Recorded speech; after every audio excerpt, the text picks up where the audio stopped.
1장 배경과 갈등. 본론으로 들어가기에 앞서서 바가바드 기타를 그 일부분으로 포함하고 있는 마하바라타 속에서 바가바드 기타는 어떤 위치에 놓여 있는지를 이해할 필요가 있다.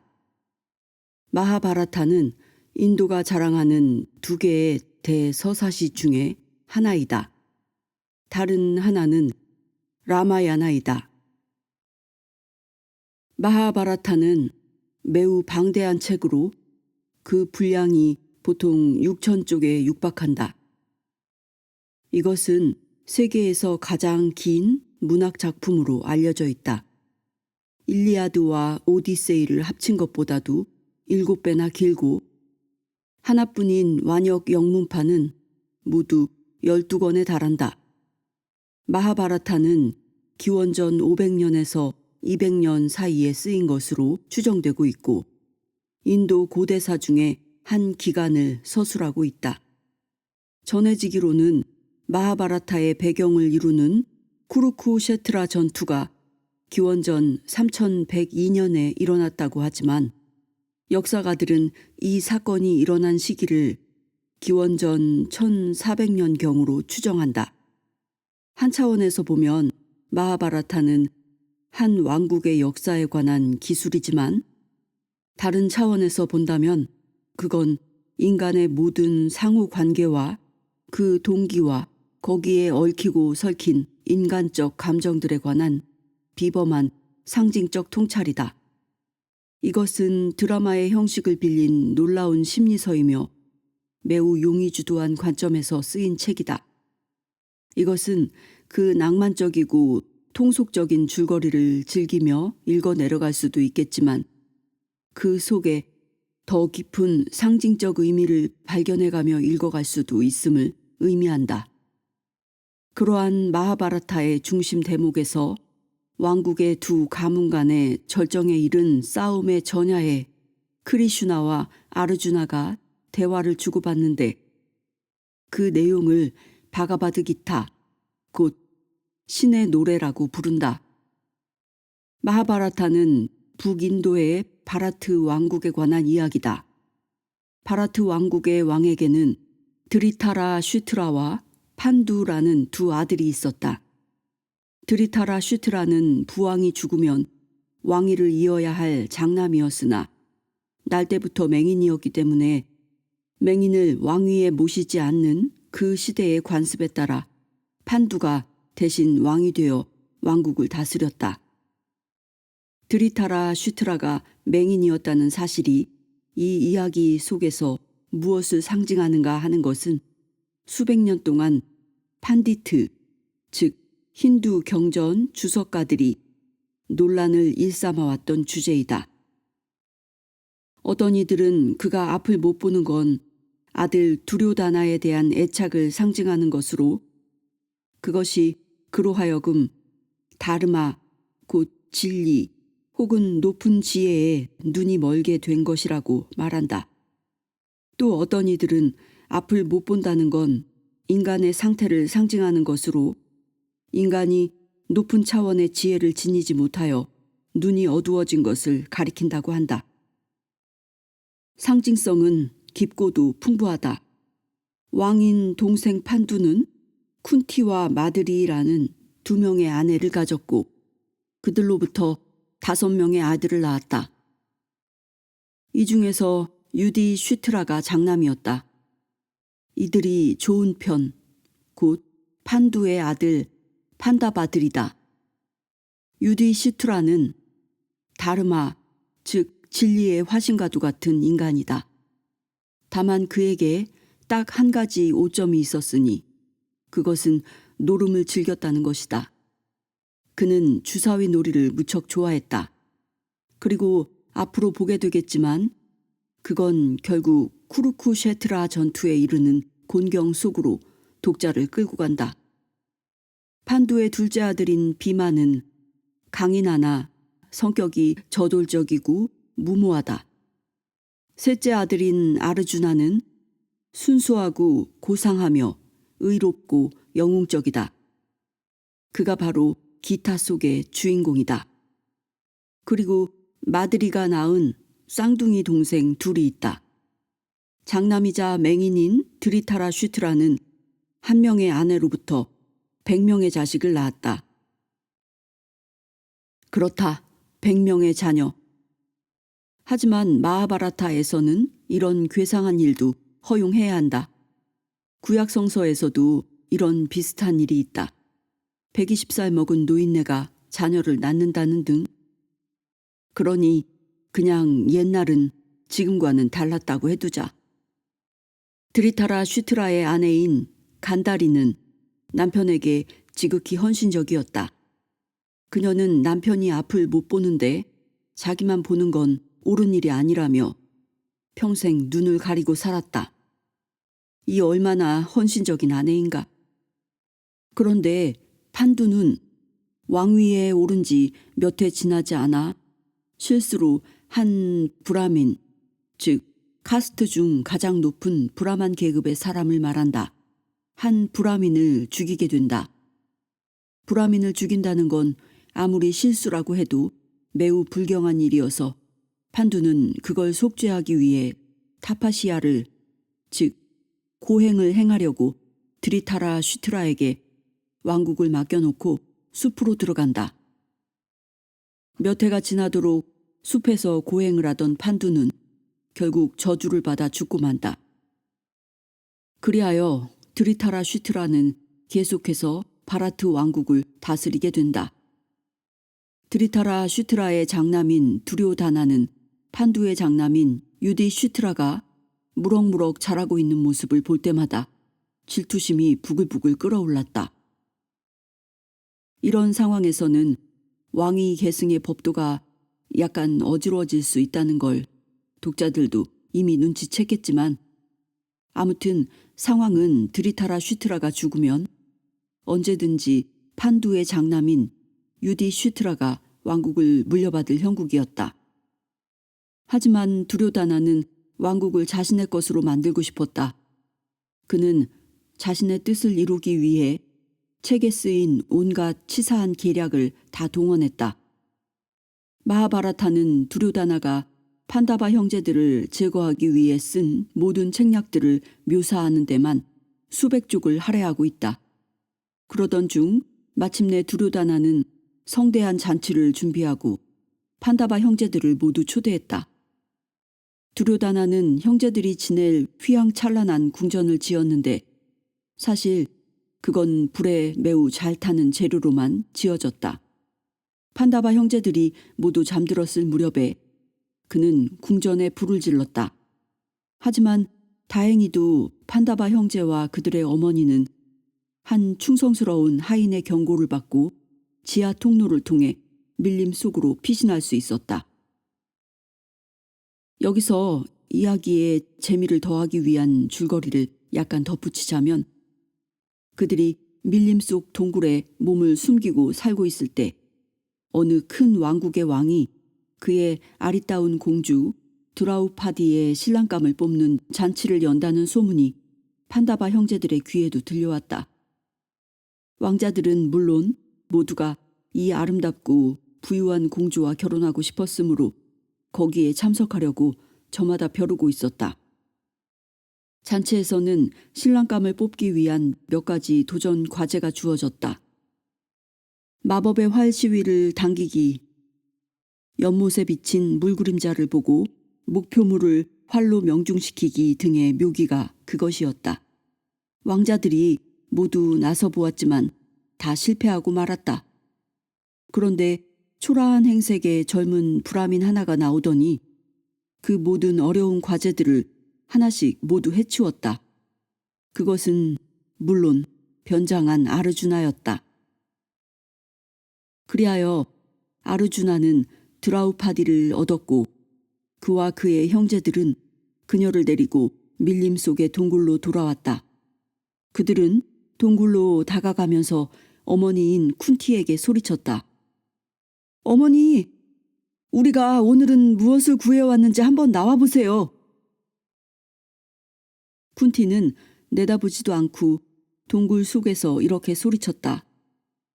그래, 그게 무엇이든지 형제간에 골고루 나눠 가져야 한다. 그건 5명의 아들을 둔 어머니가 늘 입버릇처럼 하던 말이었다.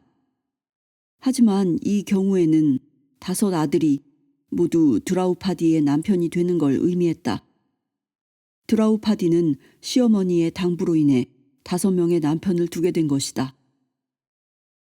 아무튼 몇 년 동안 숨어 살다가 판다바 형제는 다시 바라트 왕국으로 돌아갔다. 드리타라 슈트라는 두료다나를 구슬려서 판다바 형제들에게 그들이 다스릴 땅을 조금 떼어주게 하였다. 두료다나는 말할 것도 없이 가장 형편없는 땅을 판다바 형제들에게 떼어주었다. 아무짝에도 쓸모가 없는 땅이었다. 하지만 그럼에도 불구하고 유디시트라와 그의 형제들은 그 땅을 흔쾌히 받아서 부유하고 훌륭한 왕국을 이루어냈다. 물론 그건 두료다나로 하여금 더욱 질투심에 끌어오르게 만들었다. 그는 미칠 정도로 질투심에 불타서 자나깨나 오로지 판다바 형제들을 제거할 음모만을 궁리했다. 두료다나는 판다바 형제 중 장남인 유디시트라가 주사위 놀이를 매우 좋아한다는 사실을 떠올리고 유디시트라에게 시합을 벌이자고 수작을 걸어놓고는 그와 상대할 야바위꾼을 고용했다. 2 사람은 주사위 놀이 시합을 벌였고 결국 유디시트라는 모든 것을 잃어버렸다. 그는 왕국을 잃었고 형제들을 노예로 뺏겼고 드라우파디를 팔아넘겼다. 그가 가졌던 모든 것이 없어져 버렸다. 두료다나는 황홀했다. 그는 자신이 해낸 일에 오만무두해져서 드라우파디를 데려다 사람들 앞에서 옷을 벗겨 모욕을 주려고 했다. 하지만 그가 그녀의 사리를 벗기자 그 안에는 또 한 겹의 사리가 있었고 아무리 벗기고 또 벗겨도 여전히 한 겹의 사리가 남아 있었다. 그가 벗겨낸 사리가 산더미처럼 쌓였지만 드라우파디는 여전히 사리를 입고 있었다. 그녀는 순수한 다르마의 보호를 받고 있었기 때문이다. 물론 판다바 형제들이 피신해 있던 시절에 만났던 크리슈나가 은밀히 돕고 있었다. 드라우파디의 이야기를 전해들은 드리타라 슈트라는 아들의 소행에 너무나 부끄럽고 난처해져서 드라우파디에게 3가지 소원을 들어주겠다고 제안했다. 그녀는 먼저 남편들을 해방시켜 줄 걸 요구했고 둘째로 그들에게 무기를 돌려줄 것을 요구했다. 그리고 말했다. 이 정도면 충분합니다. 3번째 소원은 빌 필요도 없습니다. 그들은 거기서부터 모든 걸 해낼 테니까요. 드리타라 슈트라는 약속을 지켜 판다바 형제들을 풀어주었다. 하지만 그들이 풀려나자마자 두료다나는 유디시트라를 다시 주사위 놀이로 꿰어냈다. 이 게임에서 지는 사람, 물론 그건 유디시트라와 그의 형제들이었다. 그 지는 사람은 밀림 속으로 들어가 12년 동안을 살아야만 했다. 그리고 13년째는 그보다 더 가혹했다. 그들은 그 1년간 내내 몸을 숨기고 지내야만 했다. 만약 두료다나에게 발각되면 또다시 12년을 밀림 속에서 살아야 한다. 하지만 결국 들키지 않으면 두료다나는 그들에게 왕국을 돌려주기로 약속했다. 그리하여 판다바 형제들은 다시 밀림 속으로 돌아갔다. 그들은 12년을 밀림 속에 살았고 13년째는 몸을 숨기기 위해 이웃 왕국에 가서 왕의 시종이 되었다. 두료다나는 그들을 찾아내기 위해 온갖 수단을 다 동원했지만 결국 실패했다. 13년이 지난 후에 그들은 바라트 왕국으로 돌아와서 두료다나 앞에 나타나 말했다. 자, 우린 해냈다. 이제 왕국을 돌려다오. 두료다나가 말했다. 그건 곤란하지. 왕국은 내 거야.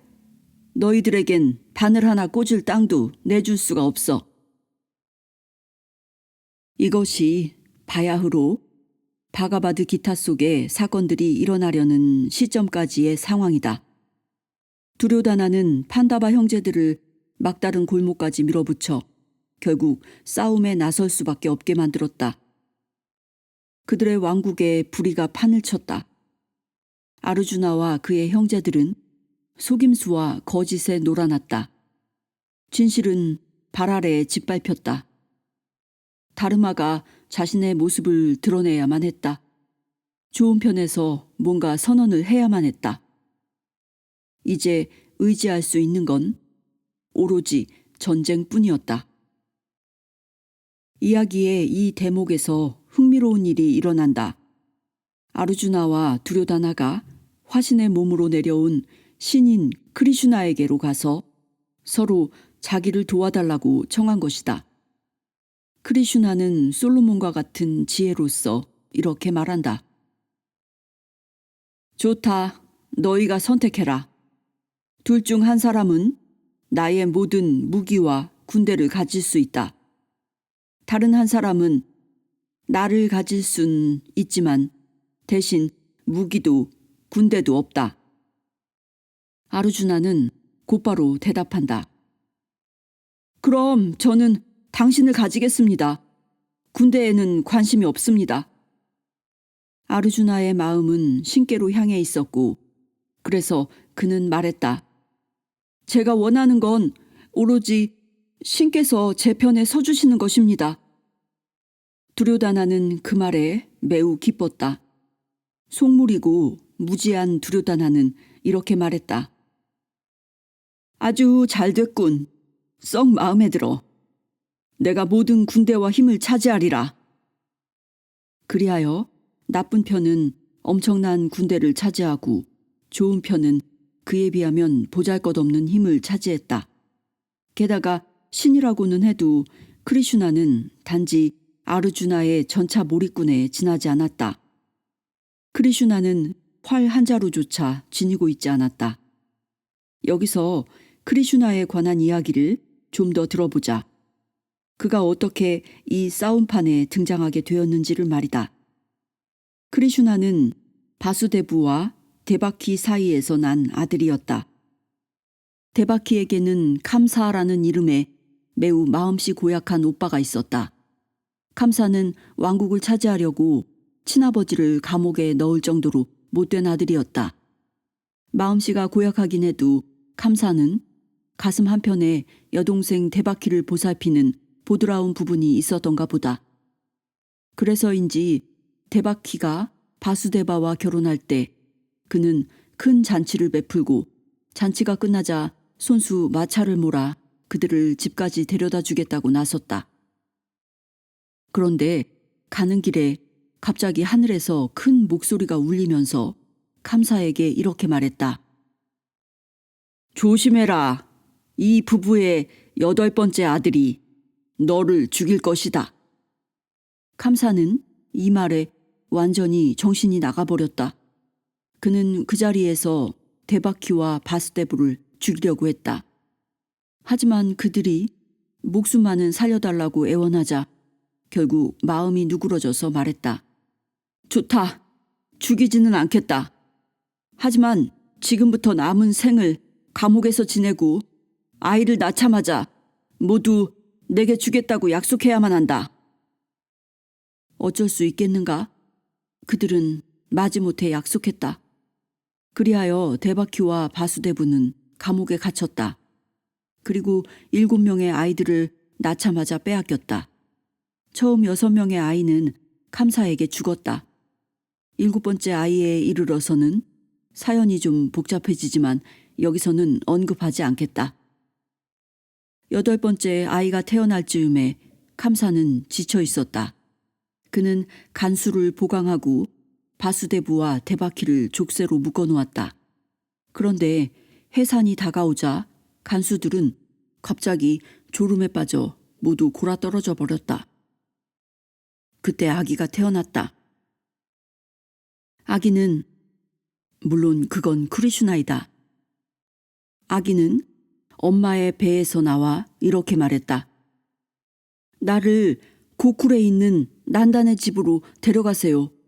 거기 가면 여자아이가 있을 거예요. 나를 그 여자아이와 바꿔주세요. 바수대부가 말했다. 내가 어떻게 너를 고쿨로 데려갈 수 있겠니? 문도 잠겨 있고 나는 족쇄에 붙들려 있는데. 그러자 바수대부의 족쇄가 떨어져 나가고 감옥 문이 스르르 열렸다.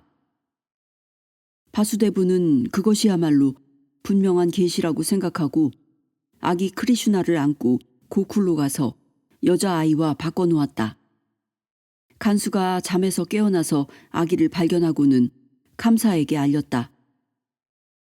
사악한 오빠는 감옥으로 달려와서 그 여자아이를 여동생의 아이로 생각하고 발을 집어들어 바닥에다 내동댕이 치려고 했다.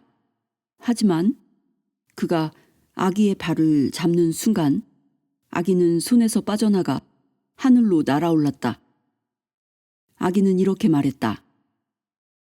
너를 죽일 수도 있었지만 네가 내 발을 만졌기 때문에 비록 그것이 나를 죽이려고 만진 것이라고 해도 나를 숭배하는 행위로 간주하고 이번만은 봐준다.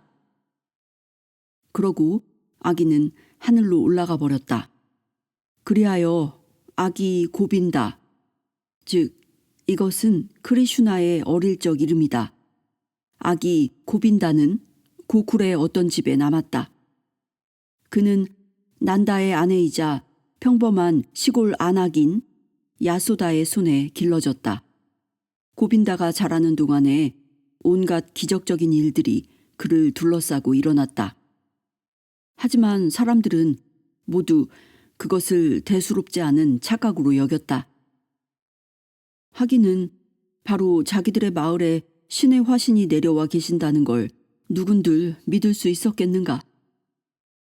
예컨대 하루는 누군가가 크리슈나의 어머니에게 와서 이렇게 말했다. 야소다, 당신의 아들 고빈다가 흙을 먹고 있어요. 야소다가 말했다. 아, 저런 끔찍해라. 고빈다, 이리 온. 입을 벌려라. 어디 보자. 고빈다가 입을 벌렸다. 야소다는 그의 입속을 들여다보았다.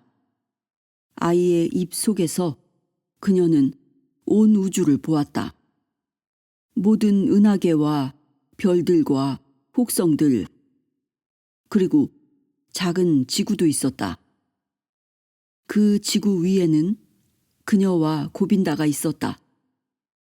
야소다는 완전히 넋을 잃어버렸다. 경전은 이렇게 말한다. 고빈다는 자비심으로써 그녀의 눈을 가려주었다. 아름다운 장면 아닌가? 그리하여 그녀는 다시금 자기 앞에 서 있는 아이를 바라보고 있었다. 그녀는 기억을 떨쳐냈다. 이상해라. 뭐가 보였더라? 아, 아니야. 좀 누워야겠다. 아, 어지러워.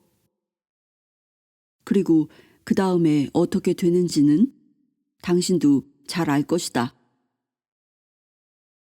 고빈다가 아직도 요람 속의 작은 아기였을 때 악마가 그를 죽이러 왔다. 고빈다가 그 악마를 얼마나 세게 후려쳤던지 악마는 뱅글뱅글 돌면서 공중을 날다가 죽어버렸다. 마을 사람들은 이렇게 말했다. 아기가 다치지 않도록 태풍이 와서 악마를 날려보냈으니 얼마나 다행한 일이야? 크리슈나가 강 속에 사는 거대한 독사를 죽였을 때도 사람들은 이렇게 말했다. 독사가 크리슈나를 물기 전에 물에 빠져서 죽어버렸으니 아우 정말 천만다행이야. 진짜로 일어난 일은 아무도 사실로 받아들일 수가 없었다. 그래서 그들은 자신이 본 것에다 달리 해석을 붙이곤 했다. 이런 것들이 다 어쩐지 친숙하게 느껴지지 않는가? 고쿨 마을 사람들은 한결같이 기적을 부인했지만 크리슈나의 매력에 푹 빠져드는 것만은 어쩔 수가 없었다. 그는 소년으로 자라서 목동이 되었다. 그는 장난꾸러기에다 대단한 악당이어서 버터를 훔치고 마을 여자들을 놀려댔다. 하지만 야단 맞는 법은 없었다. 왜냐하면 그는 너무나 매력적이고 멋있었기 때문이다. 그리고 물론 그는 피리를 멋들어지게 불었다. 우리가 여호와에 대해서 이야기하는 것과 마찬가지로 이것 또한 신에 관한 어떤 이야기임을 이해해야 한다. 크리슈나는 신의 어떤 속성의 표현이다. 다만 여호와가 신의 정의로운 얼굴이라면 크리슈나는 신의 사랑스럽고 장난기 넘치고 악동과 같은 측면인 것이다.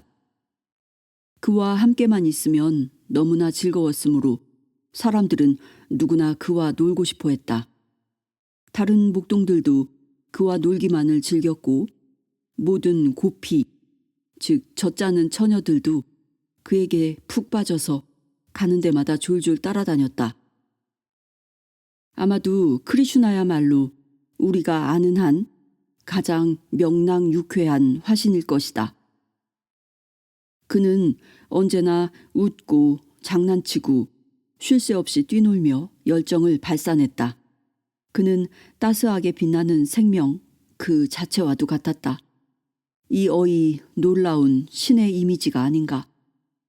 그리하여 세월이 흐르자 기적의 소문이 감사의 귀에까지 흘러들어갔다. 그리고 감사는 크리슈나가 누구인지를 깨달았다. 그는 음모를 꾸몄다. 그는 큰 잔치를 열어 크리슈나를 초대했다. 잔치가 무르익자 12살의 어린 크리슈나에게 거구의 험상궂은 씨름꾼이 시합 내기를 걸어왔다. 크리슈나는 물론 그에게 응했고 힘도 들이지 않고 씨름꾼을 죽여버렸다. 그리고 그는 단상에 뛰어 올라가서 숙부의 멱살을 잡고 말했다. 너도 이제 죽을 때가 왔다. 크리슈나는 감사를 땅바닥에 내동댕이 쳐서 죽여버렸다. 그리고 감사의 아버지를 감옥에서 풀어내어 다시 왕위에 앉혔다. 여기서 크리슈나는 드디어 본색을 드러냈다. 그러니까 그를 더 이상은 온갖 장난을 일삼던 길거리의 꼬마로 볼 수 없게 된 것이다. 그래서 그는 이후로 고쿨로 돌아가지 않았다. 사실상 그는 거기서 변신했다. 그는 드와르카라는 이름의 도성을 건설하고 거기서 살았다. 그로부터 그의 역할은 일종의 킹메이커, 즉 사회 지도자들의 스승이자 후견인이 되었다. 그는 외교술과 치국법을 가르쳤지만 그 자신은 완벽한 요기로 살았다. 자신이 가진 모든 것을 나눠주고 모든 사람을 도우면서 살았다. 그러는 가운데 판다바의 형제들도 만나게 되었던 것이다. 자, 이로써 우리는 전장에서 크리슈나가 아르주나에게 이야기하는 장면에 이르렀다. 하지만 크리슈나의 이야기의 결말을 잠깐 들어보자. 이 크루쿠셰트라 전투가 끝나고 난 뒤 쿠라바의 100명의 아들을 포함해 사실상 양편의 모두가 전멸했을 때 이 아들들의 어머니인 간다리가 눈물을 쏟으며 전장을 걷다가 크리슈나를 만난다. 그녀는 이렇게 말한다. 이 모든 일들이 일어나는 동안 너는 그것을 곁에서 지켜보고 있었다. 네가 이 사륙이 일어나게 했다. 이젠 네 가족들이 죽임을 당할 것이다. 36년 후면 너도 전장에서 사륙당할 것이다. 이에 대한 크리슈나의 대답은 잠옷 흥미롭다. 그는 간다리에게 절을 하고 이렇게 말한다. 어머니, 고맙습니다. 빠져나갈 길을 찾도록 도와주셔서.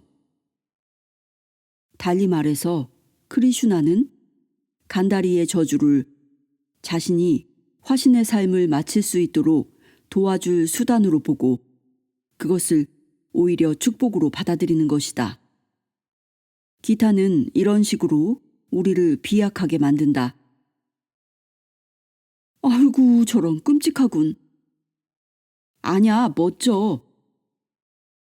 우리는 이 책이 이런 식의 반전을 끊임없이 일으켜서 만사가 처음 생각과는 같지 않음을 상기시켜주는 모습을 보게 될 것이다. 마침내 간다리의 저주가 실현되었다.